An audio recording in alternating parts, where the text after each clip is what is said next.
சரணத்தில் நிழல் கிடைக்குமா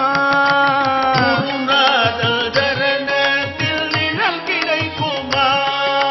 குருநாதன் சரணத்தில் நிழல் கிடைக்குமா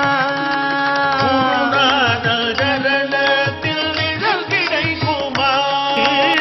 இது அலையாக துயர் வந்து சேரும் போது அலை மீது